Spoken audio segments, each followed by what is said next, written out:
Looks like we're live according to your YouTube or Zoom notification here. Hi, people.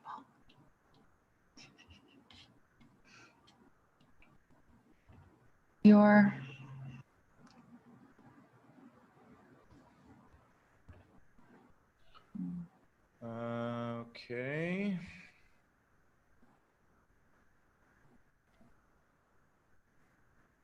I don't see YouTube yet.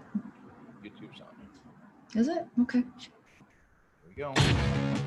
The radical, fundamental principles of freedom, rational self-interest, and individual rights. This is the Yaron Brooks Show.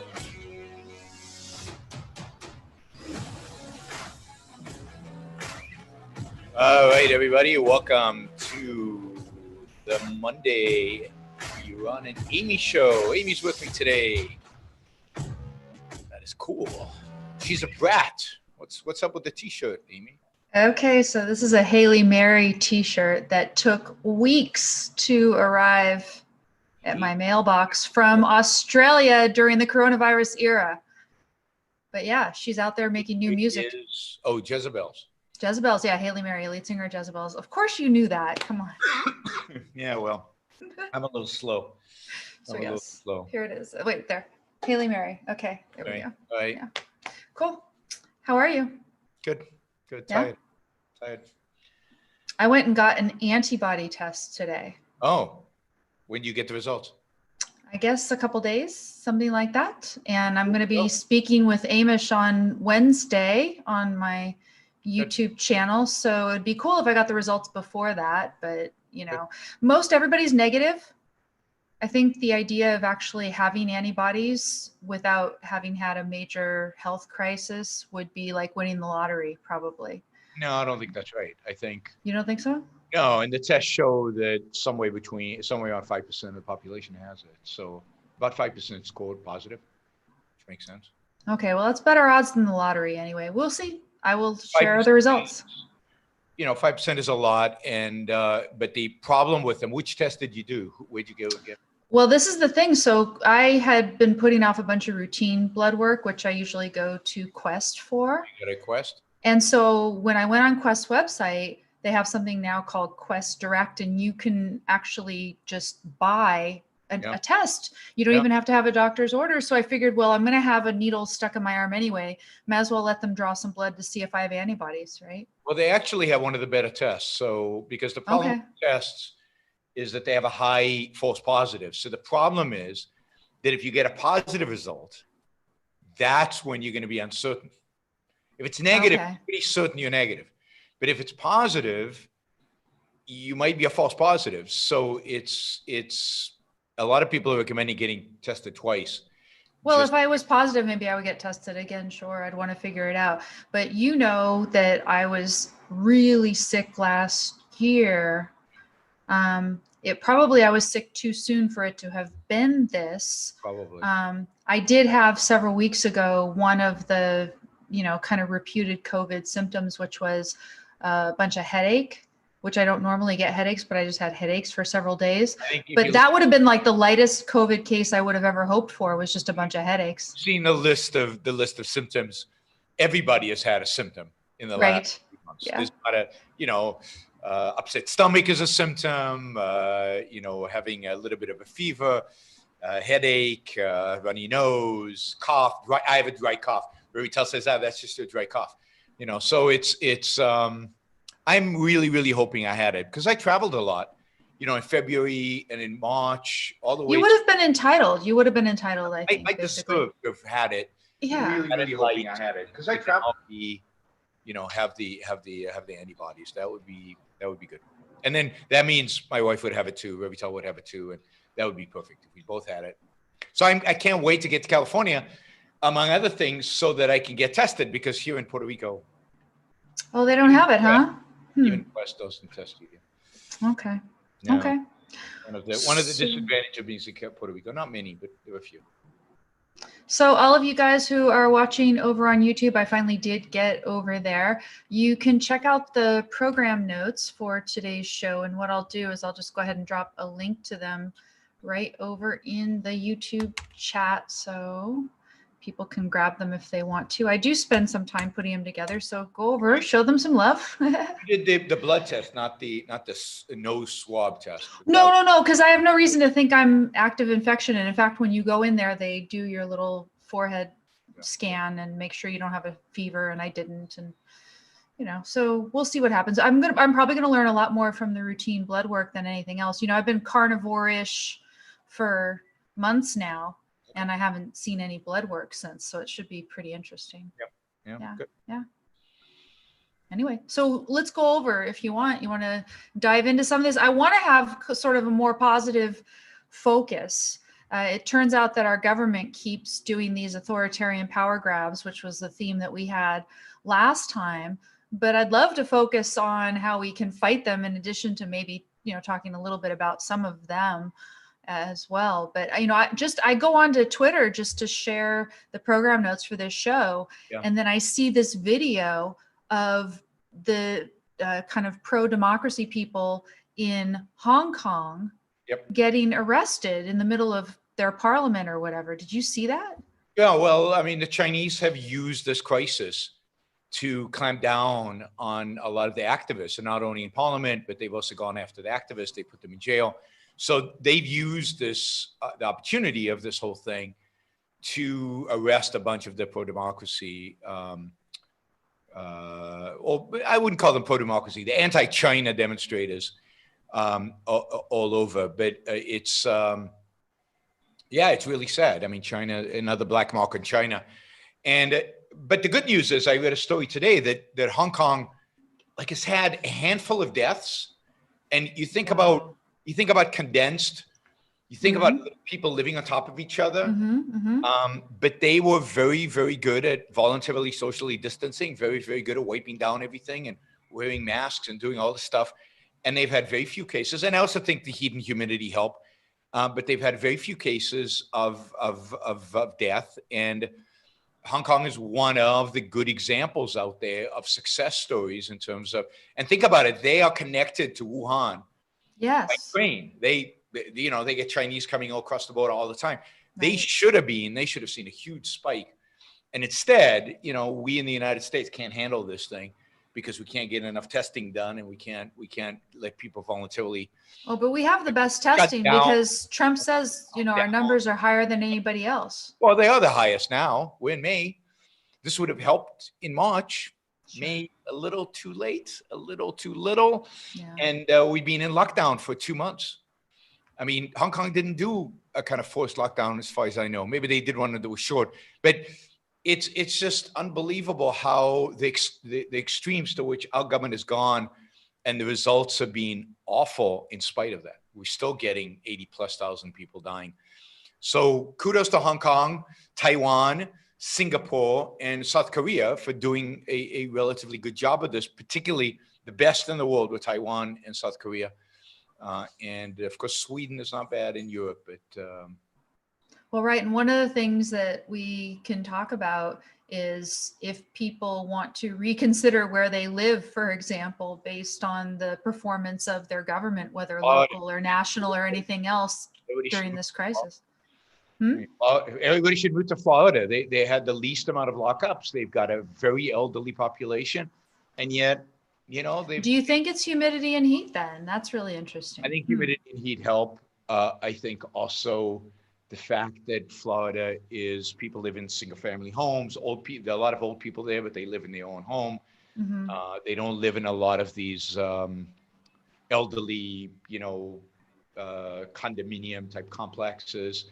They're much more independent. I don't know. That's my, but weather I think has something to do with it, and people being cautious, and people, it also has to do with poverty. Particularly in places like New York, and it has to do with multi-generational families in one house. Yeah. And it has to do with where the virus came in and who it infected first and how quickly it spread. And, Florida doesn't have public transportation. Another reason I hate public transportation, it's a place where you can easily get viruses and diseases. So Florida's done phenomenally well. Well, and they didn't need a lockup. No, and then of course, Florida has low taxes and other things that make it attractive, whether you're in state COVID era or not. taxes and the best business regulation environment in all the United States. So in terms of doing business, I think the best state in the country. This is so funny. So now I'm going to get the big light in, and it's been cloudy here all day, and I thought I could get away with sitting right here. So we're going to see how I do. So far, so good. Yeah, you're going to see me squinting, etc. for a little bit. We'll see. You're squinting. Okay. Yeah, we'll see what happens.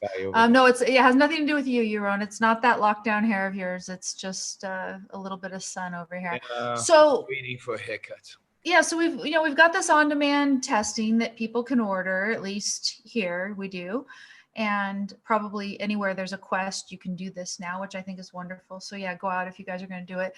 Like I said, I've been putting off routine blood work. There really wasn't a reason to do that, it seems, because you could just go there and they have distancing and masks and everything else, and it seems perfectly fine. But yeah, so go do your stuff. And then people should get tested, particularly the antibody test. It's good, and it's good for the data to be out there. You can also do so I think the more testing we do, the better. You can also do do you have it right now? Because even you might be asymptomatic. So it's just good to know. Knowledge is good. Information is a good thing. So I encourage people to get tested, not to wait until you have symptoms, not to, it doesn't cost that much money. It's worth the knowledge is worth. Well, if you were going to do the swab test every several days, it would start to add up, right? But it's when I start traveling, that's what I would like to do. I'd like to be able to do a swab test. I mean, ideally, you could do the 5-minute tests if they work. The last I saw, the results are pretty pathetic. But it would be ideal if I could do a swab test before I travel when I get back. So that I could know what's going on and where I stand, given that, although there is good news on the vaccine front. I see you have the story that Moderna. Oh yeah, no, I woke up to that this morning. Crazy today, crazy. I mean, the S&P was up over 3%. The NASDAQ Manx stocks were up 10% off the news that stage 1 trials were positive. They still got 2 more stages, and stage 1 is by far the easiest, but they got mildly, some positive results, and the market just went wild. So, but it is. Well, I mean, it sounds pretty good. It was, from what I understand, the results are that it was safe, like it didn't kill these people. So this is all nice. Small that they actually did generate the antibodies from it, and that it helped them stave off any active illness from the virus, right? 3 to 6 months, we'll find out if it's any good, and then they'll have to do some other stuff, and maybe by the end of the year we'll have it. But yeah, I mean, people overreact to bad news and they overreact to good news. It's the nature of what happens when you have a culture that is motivated by emotion, not by reason. Well, and I have been under the impression, obviously, the bureaucrats have been trying to, I think, keep us in fear, or at least the ones who want to do the power grabs. They like to keep us in fear. Well, and the media. And the media, right? So there was one of these stories in the New York Times, and they'll do something like this all the time now, because we're everything's opening up. We are ready to go ahead and sort of embrace the risk and go on with our lives. We're going to take precautions according to our risk aversion, et cetera, but we want to go on and live. And here's New York Times with an article that says something like mysterious condition linked to COVID, and here's a bunch of children suffering, or here's this. And then they'll tell you this horrible thing, but they don't give you any specifics about the cases where people do have this mysterious rare condition, so that you could intelligently assess your own risk. And but possibly that's not fair, because they don't know, right? Because about 100 kids have come down with this thing, which is very unusual, very rare, children's disease. They all recover, they don't die, but it's tough because they have to go to hospital. It's unpleasant, right? But they don't know why the kids are getting this. They don't know exactly what the relationship with COVID. Most of the kids are testing positive to COVID, but not all of them. Same phenomena happened in Italy. In northern Italy, some kids got the same disease. So they think it's related somehow to COVID, but they don't understand how. So it is a little scary if you had kids, but they don't give you the perspective. It's 100 kids out of how many kids are in New York. Yes, they But that's true every day. You see the numbers with no context, with no information, with no. Well, and that's the thing, to try to get some sort of correlation about it. So no, I'm not very impressed. And so I think it's being in this fear such that if you get positive news like this, you're going to have such a huge amount of relief that you're going to react more positively to it. You know, it was later in the notes, but I was going to mention that Dave Rubin had this nice discussion with Mike Rowe. And Rowe had this interesting observation, because he goes a little bit psychological, but he was saying that, you know, how people have been so, you know, animated, and in their discussions, and the disagreements have become quite vehement and sometimes kind of nasty among people about various policies and everything during this era. And the way he describes it is that pretty much everybody is going through the stages of grief, all the various stages of grief, you know, the anger and acceptance and depression and all this stuff, right? And that each person is in a different stage of grief because they're reacting to a different data point that they're absorbing through this crisis. And then like everybody, you know, so I'd be in the depression stage, and you'd be in the acceptance stage, or, you know, I'd be in the anger stage and you'd be in the depression stage, or whatever, right? And we would be talking from those perspectives, and that any disagreement that we have would be that much more heightened because of the different stages. Still a reflection of the fact that we live in a culture where people can't separate their emotions from their reason. I mean, you can be in the depression stage and the anger stage, you still have a reasoned conversation where you express the data and the information and the facts that you have, and you can compare, and maybe, you know, you can come to some common ground. But when everything is about emotion, when everything is about how I feel and not about the facts and not about reality, then yes. And I think what's happened certainly in the last 4 years, but over the last maybe 10, 20 years, is the culture has become more and more emotionalistic and more focused on emotions and not caring about facts. And you can see that with the conspiracy theories. You can see that with, you know, you should have seen, I criticized these two California doctors about their statistical inference, which they did badly. They were wrong. Right? Wow. Oh my God, I was the devil. And thousands of people watched the video. They don't usually watch my videos, but they love these kind of videos. And 99% of them hated my guts. Not because I was wrong. I wasn't. But because how dare I criticize somebody that they agreed with? And I said, I agree with what they're trying to do. They wanted to open up California and everything. Sure. You don't achieve that by doing the math wrong, by doing logic and statistical inference wrong. And I slammed them for that, to get your math right. But people would not accept that. You have to be 100% on board. It's like you can't criticize Trump, right? You criticize Trump, you've got Trump derangement syndrome. Well, and they probably thought that they found what these doctors were saying was reassuring. This is the Dr. Erickson. Yeah. I mean, yeah. And they found it reassuring. And so they thought that they felt a little safer, and maybe you were making them feel unsafe too. No, it was more than that. It was an ideological thing. These guys wanted to open up. Erickson wanted to open up, and so they were on the good guy side, and anybody criticizing them was automatically a bad guy, even though I'm on the open up side as well. Sure. Blank out. You have to agree with everything, and who am I to criticize a couple of doctors when what they're doing is statistics, not medicine? I actually probably know statistics better than the doctors do, but nobody cares. It's irrelevant.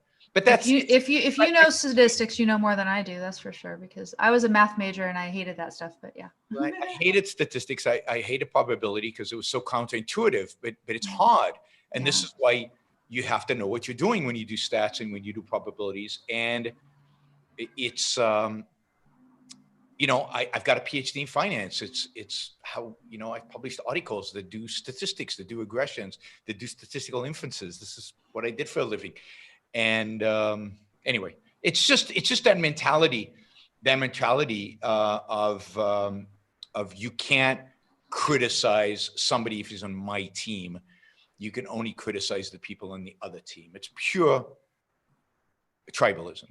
Pure collective. So speaking of some sort of like a tribalism, or people being a bit kind of swayed by ideology or perceived ideology of people. What about this anti-vax sort of reaction that we're getting about a potential coronavirus vaccine? Sometimes because the people who end up, creating the vaccine might be connected with Bill Gates in a certain way, right? And we know he's the devil. Yes. He is involved in mass murder and horrific things that he's done in his life. I mean, he's wasted a lot of people's time because Microsoft just crashes all the damn time and ruins your day. But other than that, what is he responsible for in a bad thing? I don't know. I mean, this is all conspiracy He's rich. BS. It's, people want easy explanations. So the conspiracy theory right now is that Bill Gates and Fauci basically set us up for this. Because they wanted to then be able to sell us a vaccine. And that Bill Gates' real goal with selling us a vaccine is to kill off a certain percentage of the population, because the vaccine will kill you, because he believes there's too many people on planet Earth and he wants population control. So this is one, he wants to make more money, but the vaccine he's doing as nonprofit. But anyway, the main thing is that he wants to kill off the population. But no, I mean, this virus has brought out more conspiracy theories than 9/11. Which is pretty stunning, because there were a lot of crazy conspiracy theories. Yes. And I think I said this on the show yesterday, America's starting to remind me of the Middle East, where everything has a conspiracy theory. Everybody believes in conspiracy theories. And it's becoming a culture of mystics, emotionalists, who can't conceptualize a causal chain of events. And therefore, they can't conceptualize abstract causes. So they have to find a person, they have to find a devil to blame everything on. And, whether it's Jews or Chinese or Mexicans or Bill Gates or Fauci. I mean, it's convenient that it's somebody who doesn't like Trump. You always want them right now, because most of these conspiracy theories are coming from the right, primarily. You have to focus on people who are anti-Trump, Fauci, who stands up to Trump, or Bill Gates, who is, I guess, left of center. But, but there are conspiracy theorists on the left as well. They have their crazy stuff. But right now, the primary conspiracy theories are coming from the right, and they all have the same kind of view. By the way, the left and right in conspiracy theories hate the billionaires, hate the billionaires, and hate the, and I think Tucker's partially responsible for that, right? Tucker Carlson. Oh, yeah, absolutely. I mean, Tucker's become, he's a populist. He's a anti-business, anti-capitalist, right-wing populist. That's Tucker Carlson. Yeah. And he's becoming more and more of that. And Fox News gives credibility more and more to the conspiracy theories. The president today announced that he is taking that medication, hydrochloroquine or whatever, right? Yes. Now, even if he is, why is he telling the American people he is? It's so politicized, unbelievably politicized and irresponsible. It's because the first mentions of it came out on right-wing blogs, pro-Trump blogs mentioned this originally. He came out for it in March, and now, if you're for Trump, you take it. And if you're against Trump, you don't take it. And nobody cares about the science. Nobody cares about the evidence. Nobody cares about the fact that a lot of doctors, not all doctors, you'll find a lot of doctors are walking away from this drug, don't think it's very effective, worried about the side effects. Yeah. But Trump, hey, I'm taking it. What's the downside? No problem. And it has some serious downsides. I remember I took it when I traveled to places like Brazil or places like Thailand where they have malaria, taking it, right? And the doctor always gives you the warnings about all the things, all the side effects, all the problems that can occur from it. And they're not trivial. But just the nonchalantness with which Trump it just reinforces these kind of, and you know what the conspiracy theory is? The conspiracy theory is that Bill Gates and all these other people don't want you to know that this drug is a cure, because one, it's a drug that is in a public domain, so the patent is expired, so right. It would basically really, really cheap. Nobody would make money off of it. So how could they get rich if you did that? And secondly, They don't want a cure because they want an excuse to shut down the economy. And if there was a cure, we wouldn't have an excuse to shut down the economy. It's just the convoluted explanations for these things are just unbelievable. You know, I hope the drug works, but all the evidence I've seen, the overwhelming evidence I've seen, and the overwhelming evidence Amish Adulja has seen, and most of the experts have seen, suggests that it's probably not good for this virus. It's good for malaria, and it's good for a few other diseases, like I think there are a number of autoimmune diseases that the drug works. So it's a good drug. Yay, hydro, whatever the drug is that I can't pronounce its name. But the idea that the medical profession is somehow part of a left-wing conspiracy to deny Americans a cure from a disease that kills them, that medical doctors all over the country have conspired together to keep a good medicine away from people because Bill Gates is, I don't know what he's doing in the background, or because they really want to get rid of Donald Trump, so they want to crash the economy. I don't know what the explanation is, but really, no. I mean, your doctor, would they do that?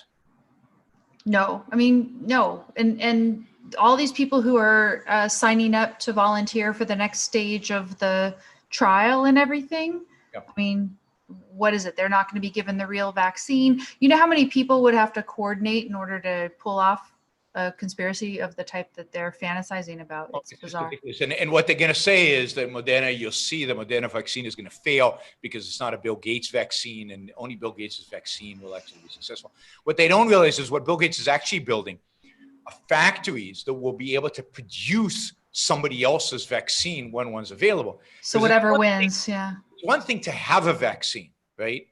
Because having a vaccine is great. But how do you produce enough to vaccinate hundreds of millions of people around the globe, billions of people around the world? So one of the things that's happening all over the world is people are building factories or readapting factories so that when a vaccine is produced, they would sublicense it and produce it, because we'll need billions of doses of this thing. Yeah. And that is basically what Bill Gates is doing. So I guess he'll poison the vaccines when he gets them. I'm not sure exactly. Yeah, I don't know. And then how you're going to get all of the factories to do it at the same time and you win. I mean, all the people working in the factories and the chief scientists at the factories are all in on it, it turns out. Exactly.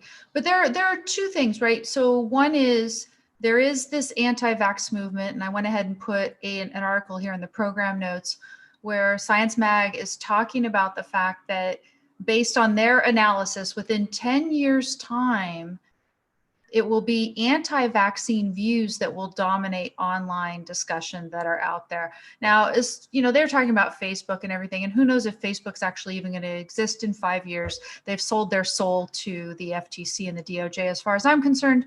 But, that's another story for another day.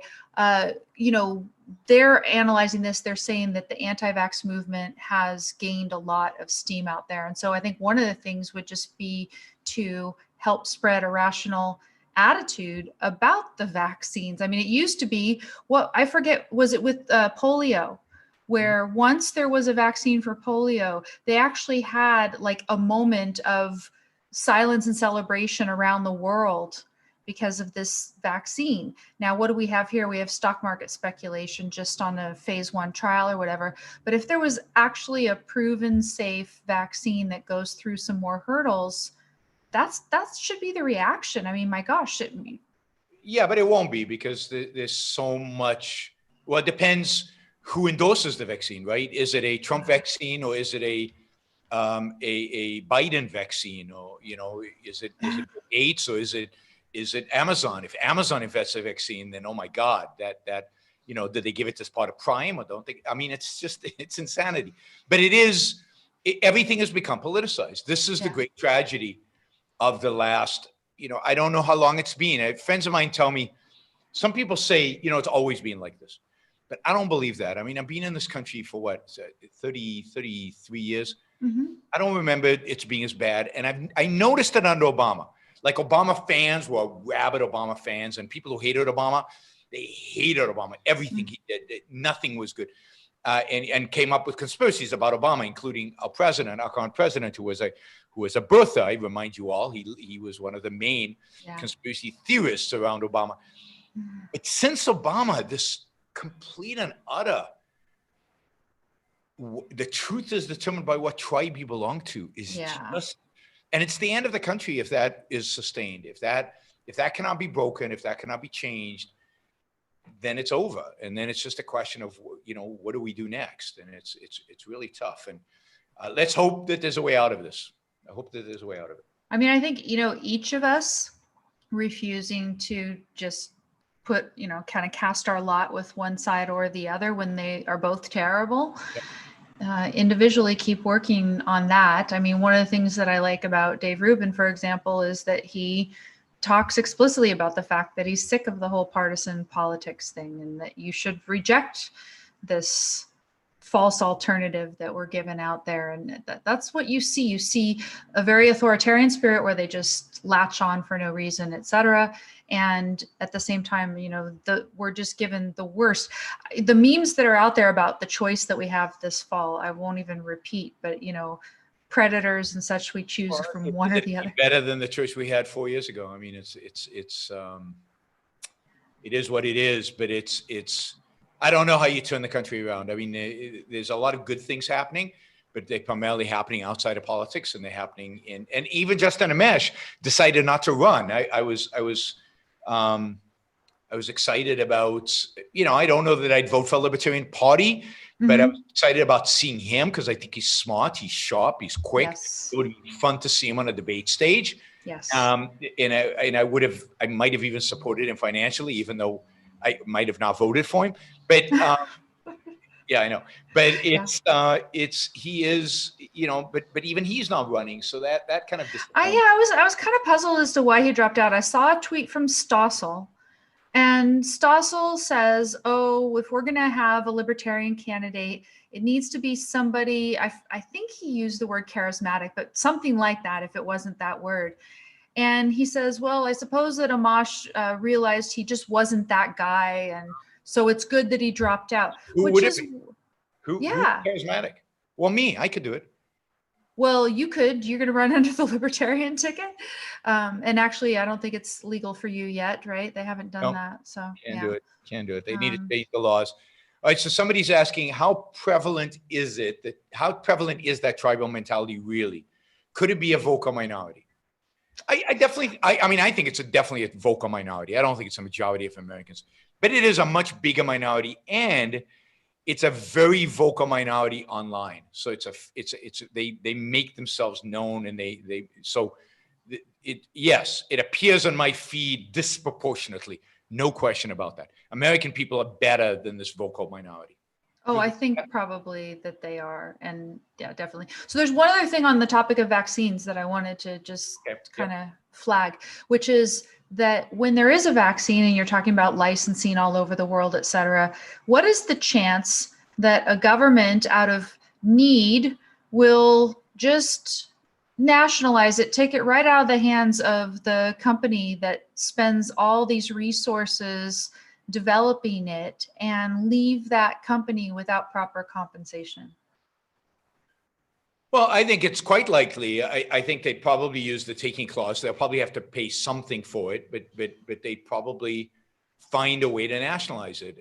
Certainly in Europe, they will do that without compensating. And certainly in Asia, they will do that. And I think one of the things that a vaccine company will probably do as a consequence is they will license the drug in all those continents at a very low price, because they'll realize that if they try to make a significant profit off of this, they will actually just lose the drug. It'll just be stolen from them. So I think, and you saw this with Remdesivir, the Gilead. Oh yeah, Remdesivir or something. Yeah. They have licensed it to like 6 or 7 different manufacturers with a very low profitability rate for Gilead, because they realize that this is internationally, if they don't do that, the Indians will just start producing it and not give them anything. So this way, at least they'll get something and they'll have some. So the world is such where property rights, particularly in the pharmaceutical industry, are completely disrespected.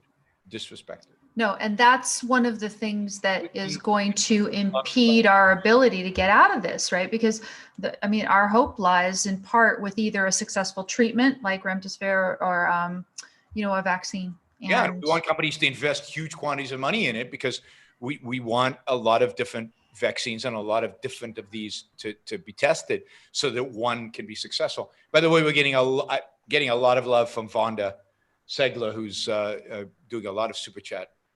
Oh, okay. Well, very nice. Money's flowing. So you're going to throw a little bit my way? Yay. Yeah, I'll buy you a nice drink when I see you next. Oh God, how long is that going to be? I'll buy Amy dinner.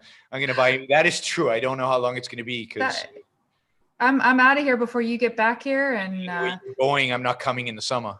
Yeah, I guess you're not. Yeah, I'm not eager for the temperatures, but I'm eager for the freedom. And one of the reasons I'm eager for. Where you're going? Is it public where you're going? Oh yeah, I told people I'm going to Texas. She's going to Austin. So all you Texans, Amy's joining you. And all you Austinites, Amy is joining you. Austin is becoming like this. It always was the Mecca, the center of the universe, but now it's become, triple that, quadruple that. A bunch of my friends have moved to Austin. I've lived in Austin. I've lived in Houston. I visited you when you lived in Austin. Yeah, and now I got bit by Boo when you lived in Austin. Oh God, don't talk about poor Boo. I don't have Boo anymore. It's so sad. That was nice to reminisce. It was fairly recently. She lived to over 17 years old, that dog. Oh, it's amazing. It is amazing. So one of the reasons that I'm not upset about leaving has to do with the next story that we're about to talk about here. And that is the Cordairs. I understand that you had them on your show as well. I had them on my show. So I did not have them on my show, but I did. Oh, I did a segment of a show on them, and which they would like. So I did a whole segment explaining why they did what they did. And Quint said, "Oh, you explained it better than we do. They're better than we did." So it was a good segment. It got watched a lot. And then I talked about them again yesterday, I think. But so I've talked about them a couple of times. This is the gallery.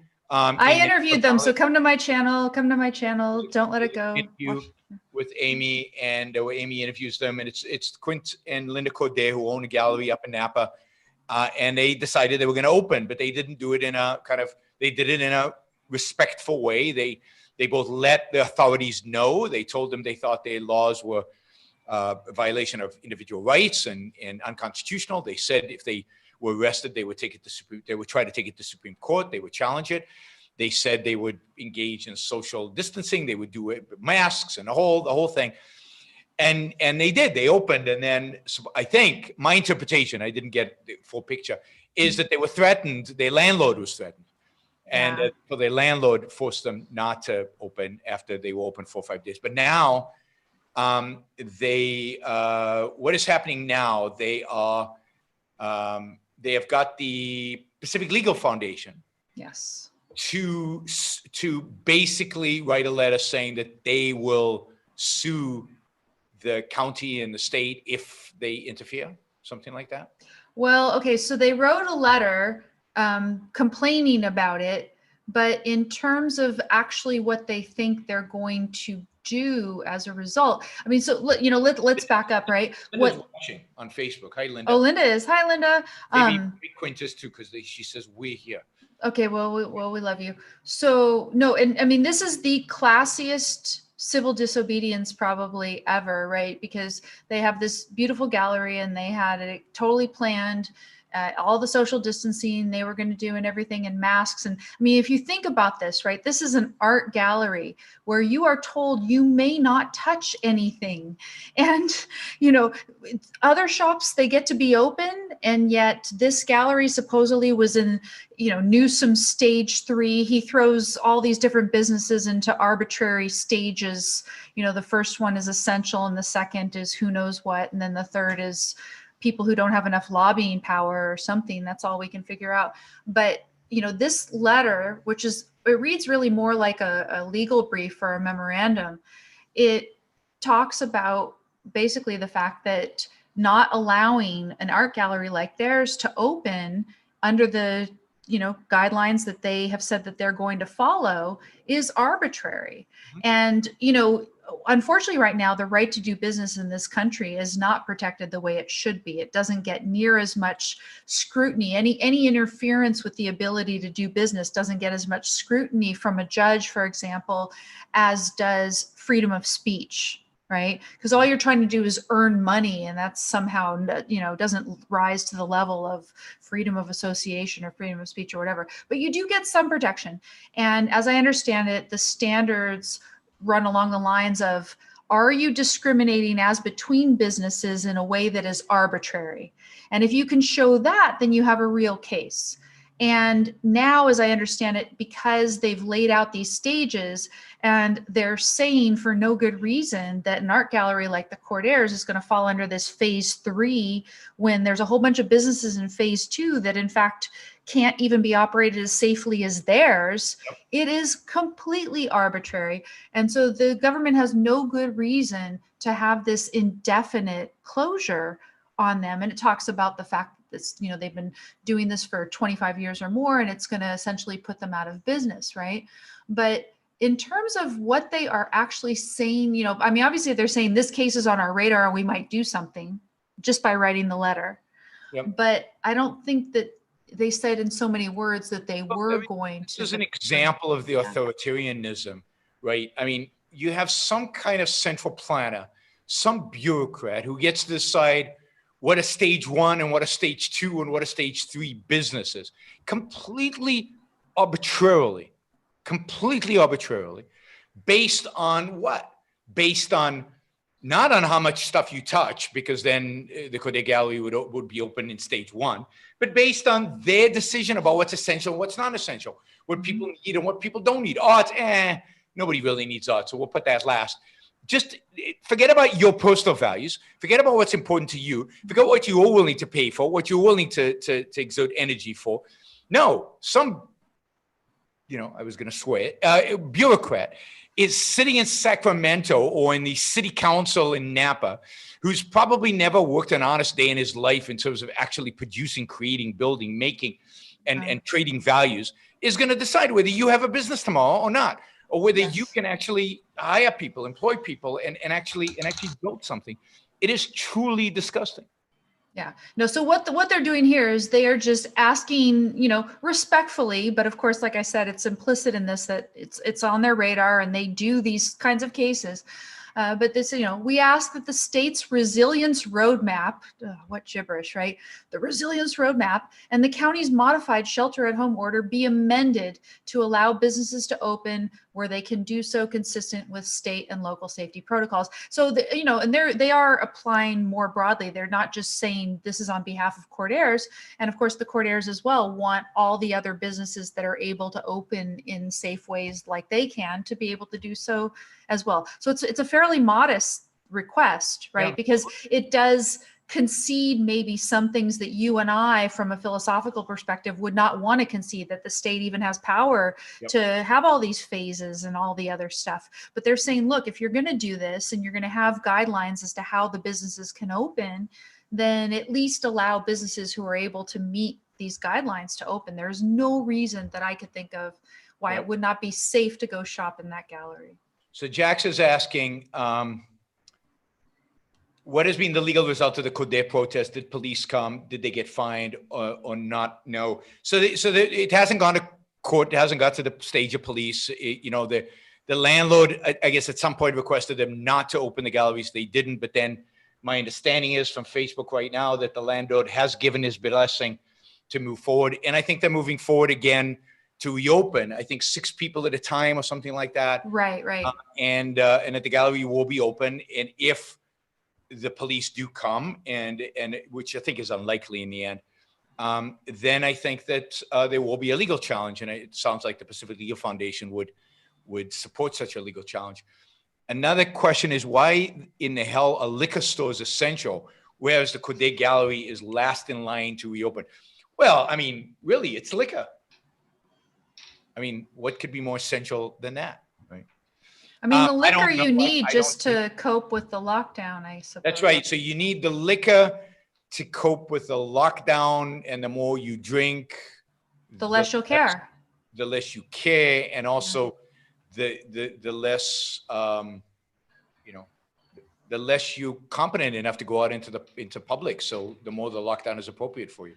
Anyway, kudos to the Cordairs for bravely doing this with, a steel resolve and also and an class. intellectual backbone. I mean, they did this. If you read the original letter they sent, it was reasoned. This is why we're protesting. This is why you don't have a right to stop us. This is exactly what we're going to do. Well, so, you know how they've done this in some places in Texas, right? Have you heard about the places in Texas where like there's some tattoo shop that has opened up and then they've got these guys armed outside in the front saying, come and try and shut us down. No, I know. I'm saying this is not that. So this is one way in which I'm thinking, okay, well, you know, at least that's not in the Austin area as far as I know. Don't bring out your guns until you're ready for an actual revolution. Exactly. No, it's not my thing at all. Can you buy their t-shirts? What is the vaccine and antiviral and Israeli companies developing? I think a number of Israeli companies are developing vaccines and antivirals. Early on, there was an Israeli company that had a really promising vaccine, but I don't know what happened to it. I haven't kept track of it. I think there's several dozen different companies working on vaccines right now.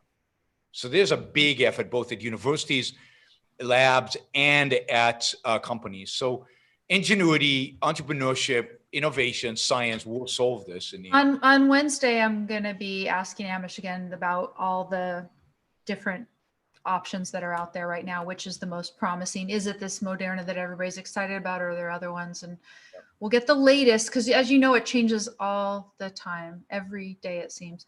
So in terms of power grabs during this time, one of the things that's, of course, always on my radar is privacy.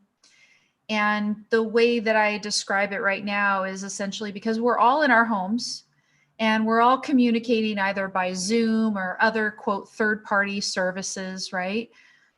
We don't have any privacy. We have less privacy than we did before. I mean, you'd think you're staying in your house, you'd have more privacy, but you have less because you have to communicate using all these devices. Now, one of the exceptions is if you're using end-to-end encryption. Mm-hmm. If you are using something that offers end-to-end encryption, then it's still the case that the government can't obtain it just by going to that third party. But they like that. They're sort of, they're spoiled right now. The government, they're used to, if they ever want information about you, they just go to Facebook or they go to, Zoom these days. They'll go to Zoom and get whatever they want about you without a warrant. But they're realizing that savvy people are going to encryption and they don't like it. So what do we have today? We have a press conference that Barr and then also the head of the FBI right now, I forget his name, they put on this press conference together. And essentially what they did was they said, oh, there was this terrorist attack in Pensacola and the phone was locked and we couldn't get in the phone and Apple wouldn't open the phone for us. And then finally we spent all of these government resources and these great ingenious, government people, they cracked the phone. It took 4 months and we got all this valuable information and we are protecting you from the big bad terrorists. And isn't it horrible that Apple makes this thing and that they won't give us the back door, to this encryption technology?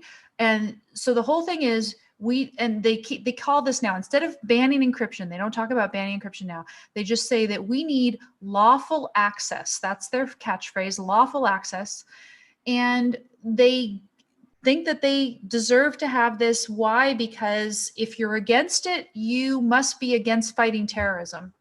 Well, this is always the case, right? I mean, the fascists always come to power in the guise of fighting the terrorists. So they always want to take our privacy rights or any of our rights in the guise of fighting for the common good. And this is good for you. And, they never say, we want to tyrannize you. We want to control you. So you give us that power. No, they always say, those people over there, they want to tyrannize you. We're your only protection. We're the only people who help you. Now, notice also that this is the same Justice Department, the same FBI, that both left and right are telling us we can't trust. And I agree with them, right? Yes. So when Trump was in power, they're going after his political rivals. When Obama's in power, they go after his political rivals.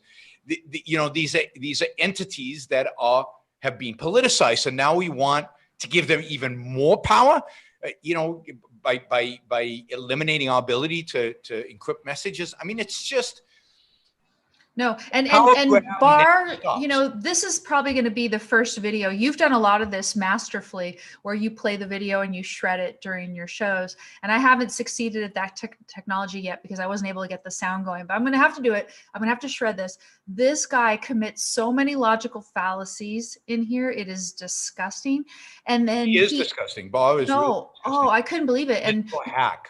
I mean, his view of privacy would make Justice Brandeis proud, because Brandeis from the beginning hoped to have, you know, institute this right to privacy and make it from the outset subject to the public interest, so to speak. And it's exactly what Barr says. And he goes so far to say is that if Apple gives you an encrypted device, that they are doing something harmful and dangerous by giving you an encrypted device. Why? Because terrorists are going to do it. Don't they realize that it's the same exact argument as guns, right? Because you don't, I mean, conservatives all the time realize that guns don't kill people, people kill people.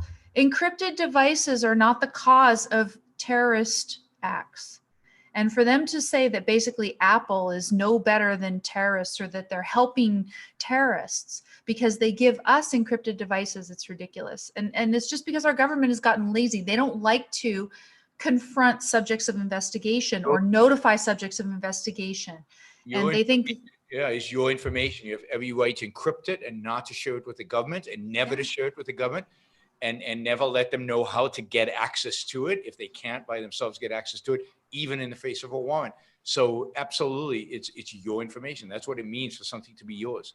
So it really is the right. Anyway, so they're doing this now. They're doing this now because everybody's distracted by coronavirus. The right is going to take it as a power grab, and the left is going to let them, because the left wants that power when they get into power. Nobody's going to oppose this. There's nobody to oppose this. Well, I'm going to try to oppose it. So help me if people want to. Absolutely. But, you know, I hope Apple is going to keep standing up for itself. I think some of the tech companies will oppose it. I think some intellectuals will oppose it. But in politics, both left and right share a disdain of privacy and share a disdain of the ability of people to keep stuff away from them, right? And this is why we get the Patriot Act. Passes every single year. People complain about it all the time, and then it passes. And Democrats and Republicans all vote for it. And every single year they renew it. And they just renewed it again, as far as I know. Or at least, I don't know if they actually renewed it now, but they have shot down 2 different amendments that were going to make it somewhat less bad. I think they passed it again while we weren't paying attention. I think it got. Okay, well, no, I knew it was coming up, but I knew that a couple amendments that were going to make it not quite as bad had failed. We've got a bunch of super chats. Do you want to say something else about this, and then we'll move to chat questions? You know, if people are interested in this in more detail, go over to legalizeprivacy.org and you can. I mean, Amy's got a ton of content about privacy. What's the website again? Legalizeprivacy.org. Legalizeprivacy.org. Okay, the next question is related. What do you think about cyberpunks, specifically Julian Assange?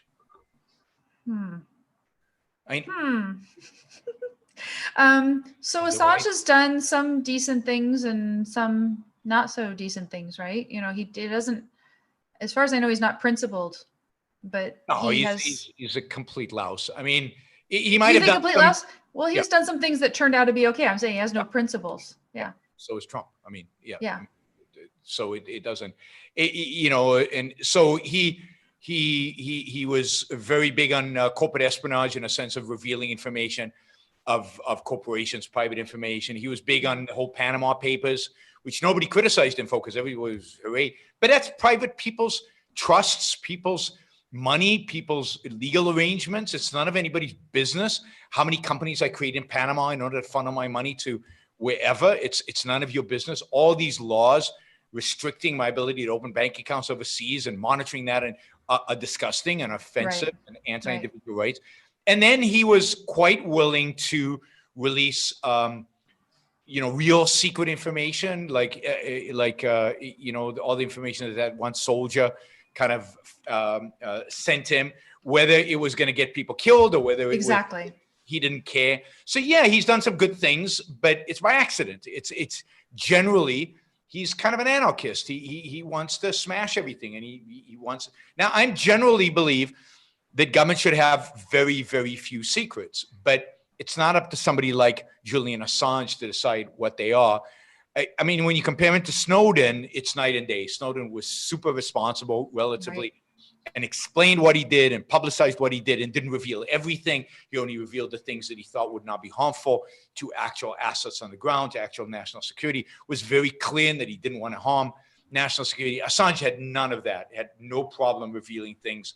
He didn't care one iota about national security of anybody. So no, I do not like him. Yes. No. So the Cordes have a T-shirt that says "Not dying is not living." Yes. All right, cool. That's a cool T-shirt. Yeah. All right, definitely. People can go grab it over there at their site. Go to the Cordes website and grab a T-shirt. That's great. All right, let's see what else. All right, somebody says they're driving up to Napa this weekend to go visit the Cordes. Beautiful. That one we've already covered. That one we also covered. Okay, I don't have that many questions because we covered a lot of them. Okay, is Newsom, Gavin Newsom, your governor, soon not to be, but my former governor. He got a whole bunch of notifications today. It was awesome because this, actually it wasn't this story, it was a different story. There was a story about a state senator talking about AB5 and saying that all the people who were, AB5 is the non-freelancer law. Yeah. Basically, if you're a freelancer, you're an outlaw. And this one state senator said that, the freelancers are upset because they're not getting their lollipops anymore. And it's just horrible how condescending and out of touch with reality these people are about people just trying to, pursue their professions and make ends meet. Disgusting. Yeah. Silicon Valley should just upend and leave.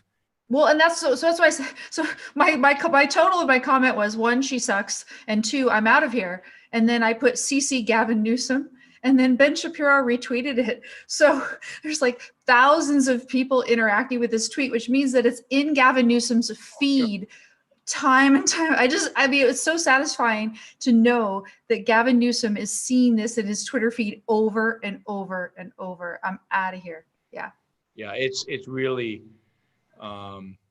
yes, again, politicians who've never produced, never created, never built anything in their life. People like Gavin Newsom who've been politicians their entire life, being activists, like Obama was an activist, and they get to sit there and say, no, that job is not worthy, or you want lollipops, so go get a real job, whatever the hell that is. And you're supposed to stay home, but you're not supposed to be a freelancer? Yes, and you're supposed to pay a huge amount of taxes, and taxes are going to go up because California has got this big budget deficit, and they're going to cut spending across the board, because actually California constitutionally has to have a balanced budget, so at least give them that. But the way ultimately they'll balance it is by raising taxes. So it really is time for people to leave California. As wonderful as a place. Okay, well, so this was the question, right? And Ruben actually, I think, is talking about it in his forum right now. He puts a post, should you leave or should you stay and fight? It's too late. It's too late to fight. Okay. So is Newsom the most draconian of all the state officials? I don't know. It's him or Cuomo in New York, right? Cuomo's really bad, but Cuomo has the Michigan one was bad too. Oh, Michigan is worse. I think the Michigan is probably worse. But Cuomo has the excuse of New York really being hit hard by COVID, whereas California is not being hit hard at all. And there's certain counties in California that are barely being hit at all. And so Newsom is one of the worst. The Michigan woman in Michigan is really bad because, like upstate Michigan, there's almost no cases. It's all the cases are in Detroit. So if you're going to lock up something, and I'm not for locking up, but if you're going to lock up something, lock up Detroit. But why you lock up rural Michigan and where there basically no cases? So yeah, Michigan is probably worse than California, but it's close. And look, you couldn't buy seeds for your garden or some ridiculous thing like that. So Dave Rubin was sending seeds. Yeah, and then in Ohio's pretty bad, and that's a Republican governor. So there are a bunch of them around the country, but certainly Cuomo has taken on this aura of an emperor. He sits there on the throne giving press conferences and managing the lives. And again, Cuomo, if you think about New York being hit hard, okay, so you shut down New York City. But why is upstate New York shut down? Barely any cases in upstate New York. So it's again, it's this, you can't discriminate, just horrific, one solution to fit everybody, no matter, completely drop the context, completely drop facts, non-scientific based. All of these governors, many of these governors, just horrific. I mean, some of the best have been Florida, I think Georgia, and now Texas. But even the Texas guys being too slow, and I think Florida has probably been the best. In terms of reopening in a way that seems appropriate. Shutting down very loosely and late, and then opening up very quickly and early. Well, the total shutdown in Texas was about 28 days, which wasn't horrible, but you think he's opening too slowly now? I mean, Texas didn't need a shutdown at all. So, I mean, Texas, again, people don't live in very high density places. There's no public transportation and none of the characteristics of places that have been hit hard. And think about Texas. Again, you don't treat Houston, Dallas, Austin, San Antonio the same as you treat Lubbock or West Texas, or I mean, Texas is massive. There are whole counties where like 3 people live, right? And 2 coyotes and an oil well. That's about it. And why would you have a lockdown in a county like that? So it's just all of these governors, because I think to a large extent it's lack of leadership at the federal level, but then they became fearful and they became second-handed. So they locked down, so we must lock down. And I've said this on my show before, but there's a theory in economics called public choice. And what public choice does is it looks at incentives of politicians. And here are the incentives of politicians. And you can see this every single crisis. It just happens the same way. You can see 9/11 was the same way. This is the same way. It always happens the same way. At the beginning of a crisis, you've got to deny. Why do you deny? Because you can hope that it goes away. You also hope that if it doesn't go away, it only becomes bad after the election. So after you get elected, right? So the incentive structure of politicians is never to recognize a crisis early. And then step 2 is recognize, blame somebody else for it. Immediately find a scapegoat, right? Blame somebody, the banks, the Chinese, the Mexicans, the Italians, blame somebody.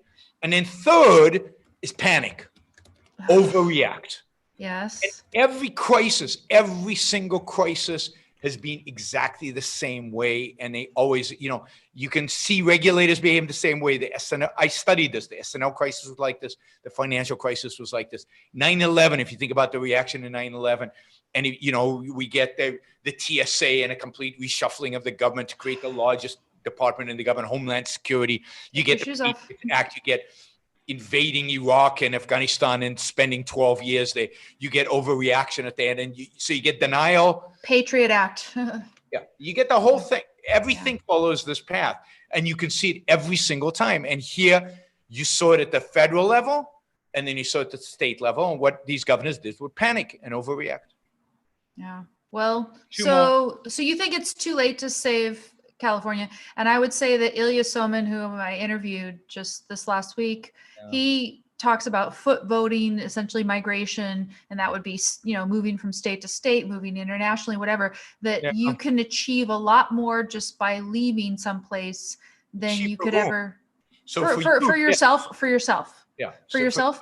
And he thinks for yourself, and then also for both the place that you go to and the place that you come from. But everybody's better off if you vote with your feet.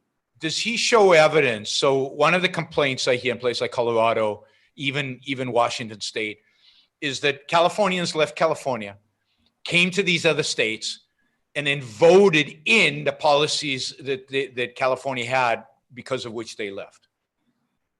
Yeah, Everywhere you go, you hear this, that they all come in and then they destroy the politics of the local community. He talks about that too, and he has some statistics that basically say no, that's really not the case too much. Now, it's harder also with interstate, but a lot of times people make that argument with international immigration. What are people going for though? Like if someone like me, I'm going because I want more freedom, right? Yeah, but what freedom is, particularly, and this is true, I think, of immigrants across countries as well, because they do vote against their interests most of the time. So I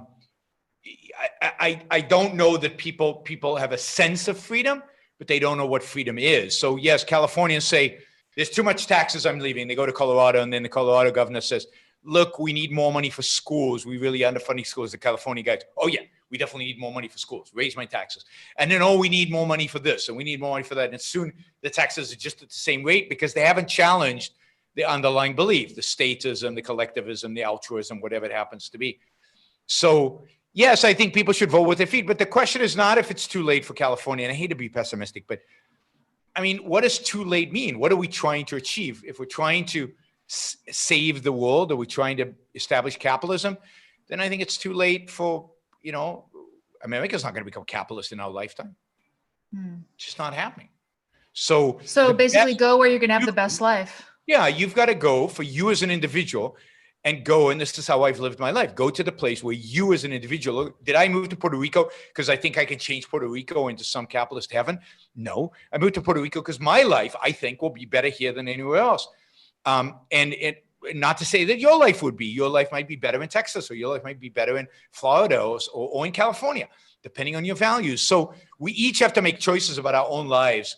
The chances of actually making political change were very minute 20 years ago when I was an optimist, and they're much, much smaller today because there are places where it's a little easier to get involved. So for instance, Josh Yokela, who sometimes appears on my show and stuff, he is the legislator in the state legislature in New Hampshire. He's a freshman in the House there.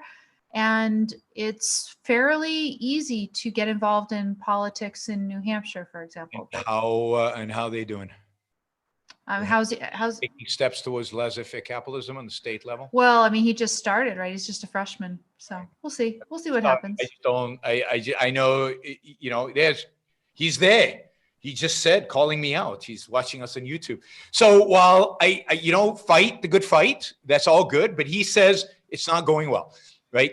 Because the change that needs to happen, as you know, Amy, as I know, as I think Josh knows, it's at the end is philosophical. So the best we can do is to slow the descent.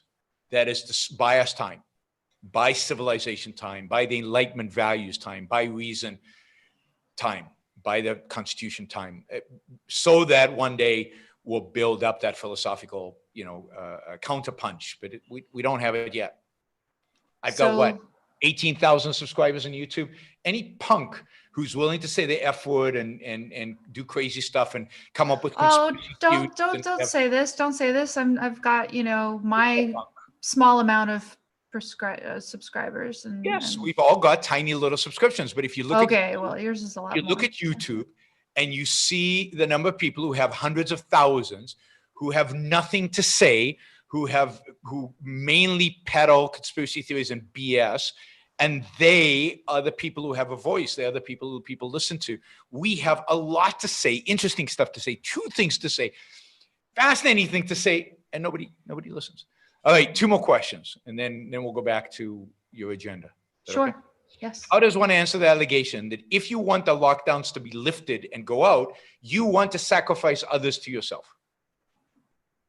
Okay, so I mean, the question really, I think, amounts to how much do they think that you're going to go around and be oblivious of the idea that you could be asymptomatic and infect everybody else, right? So do you really think that a bunch of people are jerks like that, where they are going to go out knowing that they could be asymptomatic carriers and just, purposefully, like rub their nose and then put it on the pad at, the grocery store or whatever and stuff? I mean, no. And those people should be socially ostracized. Those people should be condemned. Those people, if I had a neighbor who was going on spitting on people, then I would stay away from him and never speak to him again. I would not invite him into my store. I would keep away from him. That's what social kind of shaming and social I can't even say the word. Ostracization or something, right? Is good for. But the idea that if you go out responsibly and if you behave responsibly, and that at least 95% of people out there who are asymptomatic don't have the virus. Yes. So you might have the virus. That's why I encourage all of you to get tested. So that way you can be more responsible, right? So I would definitely do the test, and I would test myself relatively frequently, not every week, but reasonably frequently. Plus, by the way, we don't know actually how contagious asymptomatic people actually are. No, we don't know those things. Yeah. So it's not clear that they are. That might be a bit of hysteria. But yeah, you behave responsibly, and it's ridiculous. On the other hand, you are sacrificing me by keeping me indoors when there's a 95+% probability that I don't have the virus. Yes. So you're sacrificing me to what? To your fear. Your fears are forcing me to be sacrificed. Well, and that is unacceptable. And again, go on the offensive. Don't let them harass you. Well, and going back to Mike Rowe, and then this is a discussion that I've had with Benjamin. Sometimes he's got a blog post about all this. People expect a completely riskless existence. And of course, our government and media have not helped during this particular era. But, Mike Rowe was talking about this with Dave Rubin, and you can't have safety first, really. I mean, some companies, they say, oh, we put our safety first and everything, but you really cannot, right? Otherwise you could never walk out the door ever for anything. I mean, it's death. You could get struck by lightning. I mean, I've said this all along. Lockups, getting rid of the lockups, more people will die, right? Driving, more people do die. Lots of things that you do, lots of activities will cause people to die. I mean, every time, some people, Amy, I think, as many times has thought, letting Yaron onto the street driving will cause people to die. Because, I mean, the first time I picked her up at the airport in San Jose years and years ago, she said, "Oh my God, Yaron, you drive like a New York taxi driver." And I thought she was complimenting me, but that was not her intention at all. But yeah, I mean, you can't live in fear. You can't stop people from acting, even though some of their actions will put other people at risk. That's just life, and we have way too many safety regulations already that I think inhibit innovation, inhibit investment in new products, and inhibit, think about the fact that we haven't built a nuclear power plant in decades. I mean, that's because of safety. It could be the cleanest source of power ever. The cleanest, the most efficient, and potentially the cheapest. Right. We got over it. Okay, last question. What do you think Michael Moore's motivation for his movie are and going after the environmentalists? He claims they are sellouts to corporate entities. You did a whole show on this, right? Yeah. I mean, I think that's his motivation. His motivation is that he thinks they're sellouts. He thinks that they're not pure enough. He thinks that to be pure, you would have to recognize that human beings need to use less energy, that human beings need to stop using energy, that less human beings need to be on the planet, that generally you have to recognize that human beings are plague on nature. And until you get rid of human beings, nature's going to be hurt. And I think he really believes that. He won't articulate it exactly that way, but that is basically his underlying premise, and that's what the movie conveys. And that was his goal. That's what he wants to say, even if he can't admit it to himself. Yes. Right? Yes. Because a lot of times what these things convey is your deeply held beliefs, even if you're not willing to actually say them. Okay, so here's the question for you, Yaron, okay? And here I'm playing off a little discussion that I did have with Ruben. I've got a short clip in the program notes from my longer interview with him. And he was talking about in this era that people are sort of rethinking how they live, where they live. You might not be impressed at all, for instance, with your governor, and you've seen this totalitarian side of the governor that never really caught your attention before now. So maybe where you go, but also work. You're realizing maybe you like working from home more. So maybe instead of continuing to work for a company, you're going to start a consultancy on your own and, oh my gosh, become a freelancer. You can't live in California then. Or, one of the things he talked about is you're going to think about who you're living with. And do you like being in the same house with this person for weeks on end? And what does that say, right? So there's all sorts of things that you start to think about in this era.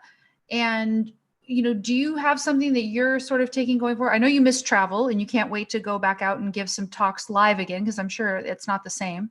But other than that, I mean, are there some things that you have discovered that you like more than you thought? You were able to pursue something during this time that you haven't? I mean, I think there's always stuff that you do. I like spending more time with my wife. I don't, given my travel schedule, I often don't. So we've been together for, for 2 months, which is very unusual for us, without either of us traveling, because she travels a lot as well. Mm-hmm. But I don't like the fact that it was forced on us, and I don't like the fact that we couldn't go to restaurants and we couldn't go to the beach and we couldn't do the stuff that we love doing while we're doing that. Even the beaches are closed there too. Luke says he's not nobody and he listens to what I have to say, and we aren't lost. Thank you, Luke. I appreciate the optimism, and thank you for the contribution. That is a good amount of money. And I know, look, I know I'm having an effect on individual people. I have, you guys keep me going. I couldn't do it if I didn't feel like I was having a real impact on real people.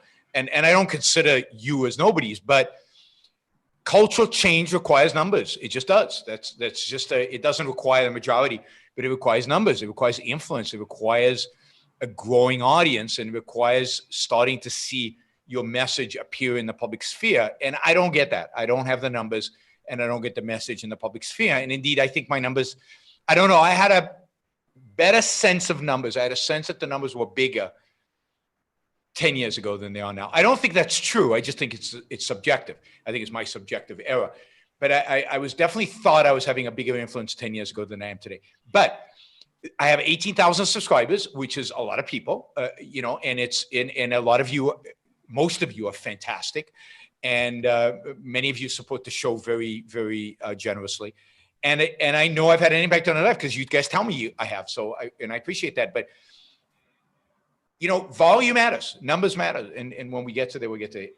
Remind me the question, Amy. You had a question. So the question was, what have you learned and what are you going to take forward? So it was great spending time with my wife. That was great. It's actually not bad idea to have like blocks of 2 months where you don't go anywhere. That's not a bad idea.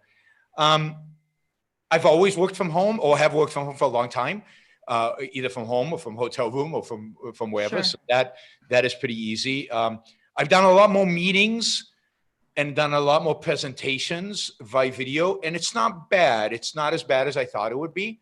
Mm-hmm. So, and particularly the meetings I've done for my finance business, I've done a lot of meetings with potential investors, and I thought they've gone well.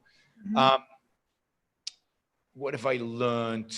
I'm trying to be positive. More than anything, at the end of the day, I think you learn something you already know, but it reinforces it. You learn the value of freedom. You learn the value of being able to go to the beach, which is pretty trivial, but it's, wow. I mean, the beach is right there staring in my face, and I can't literally go there. Okay, yeah, that was part of my question I was getting to you, was I can't believe they don't let you go to the beaches there. Let's go to the beach. So we snuck onto the beach because we had some friends staying in a neighborhood where they weren't enforcing it much. So we went to the beach a few times, and they've gone, unfortunately, so we can't sneak into their beach anymore. But we snuck the beach a few times. But yeah, we got a beach right here. Several beaches within 5-minute walk. I've got 3 beaches, and I can't go to any of them. Wow. And so you value the little things, right? So I always took restaurants for granted. We love restaurants. We love going to restaurants. Yes. We love going out to eat. We love hanging out in restaurants. We like getting to know the chefs and chatting them up and stuff. And we've done a lot of that in Puerto Rico. And just not being able to do that is, did you hear what we've arranged for my birthday? I did hear about this. Yes. Yes. Cool. It sounds wonderful. Yeah. Yay. So we got one of our favorite restaurants here in Puerto Rico. The chef and his wife are going to come to a home, and they've prepared a kind of several our favorite dishes, and they are going to serve us here in our home. So since they can't open the restaurant even for the two of us, right? So we said, well, could we just I'll rent the restaurant for the evening, just the two of us. And he said, we can't do that. That would break the law, but we can come to your place. It probably is also breaking the law, but nobody needs to find out. So we're going to do that for my birthday, which is Saturday. So that'll be a lot of fun. So I'll just let you know that I've had a number, well, not a number, at least 2 or 3 now, beautiful ribeye roasts like you've never had in your life. I'm actually now very good at making short ribs. I've made some really tasty short ribs. More reason to visit you in In Texas. Texas, the cuts of meat will be cheaper and better, probably. So yeah, you'll have to come on over. But yeah, I've been eating quite well. I don't have complaints in that department. But I think it's appreciating the little stuff. It's appreciating the being able to go to the beach, being able to go to a restaurant, being able to fly if you want to fly, just being able to do what you want to do. Go for a walk if you want to go. We have a curfew right now. Do you? Yeah, 7:00. It's illegal to be outside. Wow. 7 to 5 a.m. We have a curfew. That's supposed to all go away soon, but we'll see. I'll believe it when I see it. What if people have dogs to walk? What if they have dogs to walk? They have to walk them before 7 p.m. Ooh. Wow. 7 p.m. No. Okay. So we're not so bad, I guess. In California, we get to walk our dogs. Says, what is a short rib? Frank needs an education. Oh my! Short ribs are the candy of meat. That's how I've been putting it lately. Mostly because I'm restricted on diet. Very, very soft. It's so tasty. So it's beef ribs, and they're very fatty, and you cook them in the slow cooker, and I put turmeric and bay leaf and salt, a little bit of vinegar, some bone broth. Those things just fall off the bone. That's so good. I'm going to make myself hungry. So the other thing, of course, is, have you been indulging in all of the plethora of online content? So for me, for example, yes, I'm a fan of Haley Mary and, lead singer of the Jezebels. And she's done a number of live performances that I wouldn't have been able to see, but for now they've put them online, right? And so, she was going to do this whole tour promoting her EP, and it all got canceled, but it wasn't, as far as I know, going to be over here at all. And I would have missed everything. But now there's this live video that I stuck on there where she, it must be weird for them, because Tamir's doing the concert series out of his home every week. It's wonderful. He's getting better at it all the time. But, they do them sometimes in venues, but there's no audience. And so imagine you go there and you're playing and you expect to hear clapping or some sort of reaction, and there's nothing. And in fact, when Tamir, he's doing it on Zoom, so he must mute everybody. He has to mute them. Otherwise, the slightest little thing will mess up the sound. And so let you hear all the clapping anyway, because it only allows one audio feed at a time. Yes. So we tried during Ocon this last weekend to have everybody clap, and it just doesn't. You hear clap here, you don't hear the effect of everybody clapping. No, have you seen these drive-in concerts? So people are doing concerts outdoors where people drive to. They roll down the windows and they sit listening to the concert. Okay, so drive-in movies are going to come back or something? I don't know. Huge. They're very big in Texas right now. I think there's an Objectives who owns some drive-in theaters in the Dallas areas. And it's very big right now because it's very popular, right? It's the way to go to the theater. But the same with drive-in concerts, all kind of drive-in stuff where you stay in the car is going on. But no, what's interesting about my life is that I've been busier the last 2 months than I've been in a very long time. My work on the hedge fund has gone through the roof because financial markets have got so crazy. And then doing the show and doing lectures, I'm doing yesterday, I did Ocon, then yesterday I did something for German Students for Liberty. 2 days from now, I'm doing something for Georgian from Tbilisi Students for Liberty. And then I'm doing something, no, not Students for Liberty, but another organization. Then I'm doing Italy, then I'm doing London. So I'm kind of traveling around the world so I've been super, super busy. And I haven't had a chance to do all the fun stuff that is associated with being at home. Right. I mean, in a way, you're able to have more impact because you can talk to people in all these different places without the travel time. Yes or no? Yeah, but it's not as effective and it's not as much fun. Right. It's not as much fun for me. It's not as much fun for them. And I don't think as effective. But yeah, I mean, it saves me huge amounts of time. So could you see a mix going forward where it's at least heavier on the stay home part? Definitely. I can see a mix of that. I mean, you've been talking about this as long as I've known you, that you were going to cut back on your travel, but maybe this time you actually will. maybe this time I actually will. There's certain things I still want to do travel wise, but both because my commitment to my financial side has increased, which still requires me to travel to different places and to basically work at home a lot. And now I've discovered I could do a lot of those meetings. Those meetings online, right? Yeah. So yes, I do think that I'll be traveling less in the years to come, but as any friend of mine will say, they'll believe it when they see it, right? Yes. You've known me a long time and I say that every year, but maybe this will do it. We'll see. So more and more meals in home too, or restaurants are still going to be your thing? As soon as restaurants opening up, I'm heading right there. And I, the one thing I definitely want to do is travel for fun, but it's hard to travel. We'll see. We'll see what opens up and where it opens up. And I've still got tickets to go to Europe in the first week in August. We'll see if that happens. I doubt it. I'd probably have to cancel. And then I've got trips planned for September and October. We'll see if they happen. Newsom, as far as I understand, went to Montana. Well, his family's there vacationing. And they just showed a picture of him at a buffet in Napa, and all the food is laid out in buffet style. I thought buffets were no good.